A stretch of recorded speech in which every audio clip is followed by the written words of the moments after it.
Monica's famous apple sponge. So to start off with, we're going to make a sponge batter. Insert our cooking apples, sprinkled with cinnamon sugar, and when the sponge comes out of the oven, we're going to cover it in a fabulous, rich caramel sauce that's going to seep into the sponge.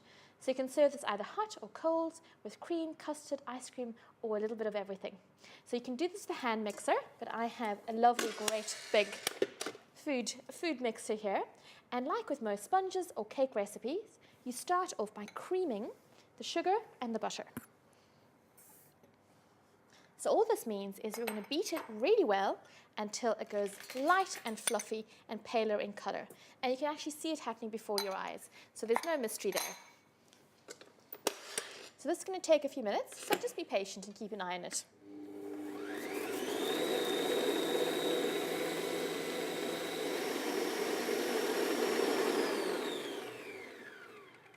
So we're ready to add 1 egg at a time and beat it in really well with the creamed sugar and butter.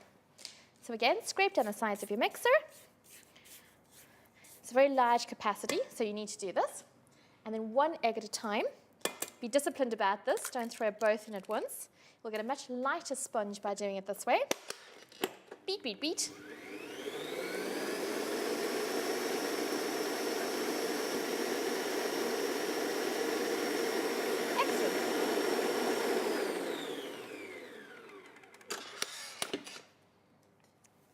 That's looking terrific. Lovely and creamy and smooth. So now it's time to beat in our flour. So I've got some flour that I've sieved. Add that in. If you're using a hand mixer, I recommend that you add a little bit in at a time, so it's not too much for you to deal with.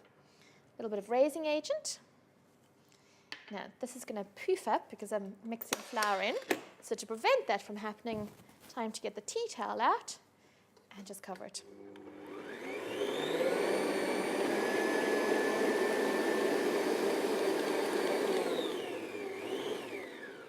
Okay, so our flour has been incorporated in, so it's time to slowly pour in the milk. So put your mixer on fairly low speed and pour in a steady stream.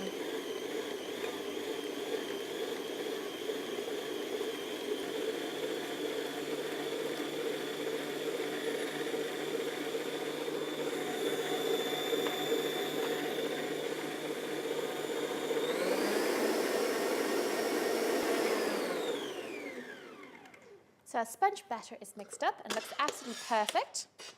It's thick and creamy and glassy, no lumps. So get this into your baking dish. Now this recipe makes quite a generous quantity, so you can either choose a round, rectangular or square baking dish, but make sure it has quite a decent size capacity. So this is a dish that I would typically use for tarts or sponges like this, but also for lasagnas, if that can give you a reference point for size. I know it's coming. I feel like I'm salivating in anticipation. So give this a shake. There we go. Now it's time for the apples, the all-important ingredient. So these are cooking apples, Bramley cooking apples, and they've just been peeled, cored, and diced. And there's a big half a lemon wedge in there. You need to protect them from the atmosphere because they go brown really, really quickly. So bite-sized cubes and squash them into the sponge batter. Squeeze a couple more pieces in just for good luck. Don't want anyone's piece to be short on any apple. There we go. I think that's probably enough at this point. So one more little addition before we finished, and that's to sprinkle over some cinnamon sugar. So this is really easy. You just take some ordinary granulated sugar, mix in some ground cinnamon. This is great over pancakes too with a good squeeze of lemon, but particularly good, I think, for apple sponge or any dessert with apple in it. So the sponge is going to bake for half an hour in the oven. When it comes out, I'll show you how to make the rich caramel sauce to pour over it.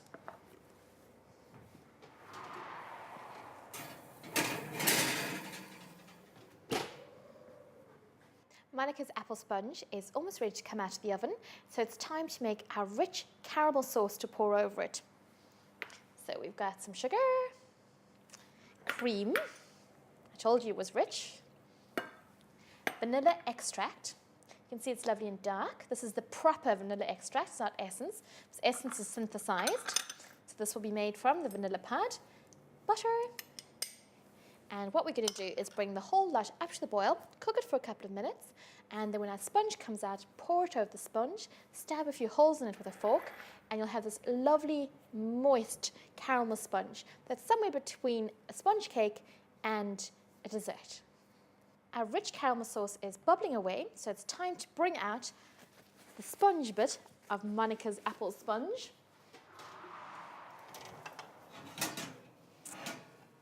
Wow, that's just perfect. So you'll get quite a few portions out of here. I'm sure people will be coming back for seconds.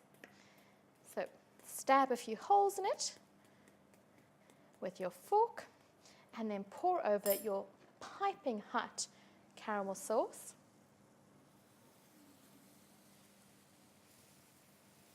Oh, it's sizzling away.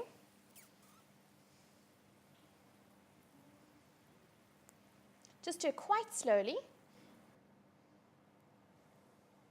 Give it a couple of minutes and you can finish off the last couple of tablespoons. So I hope you really enjoy Monica's caramel apple sponge this autumn with plenty of custard, whipped cream or ice cream.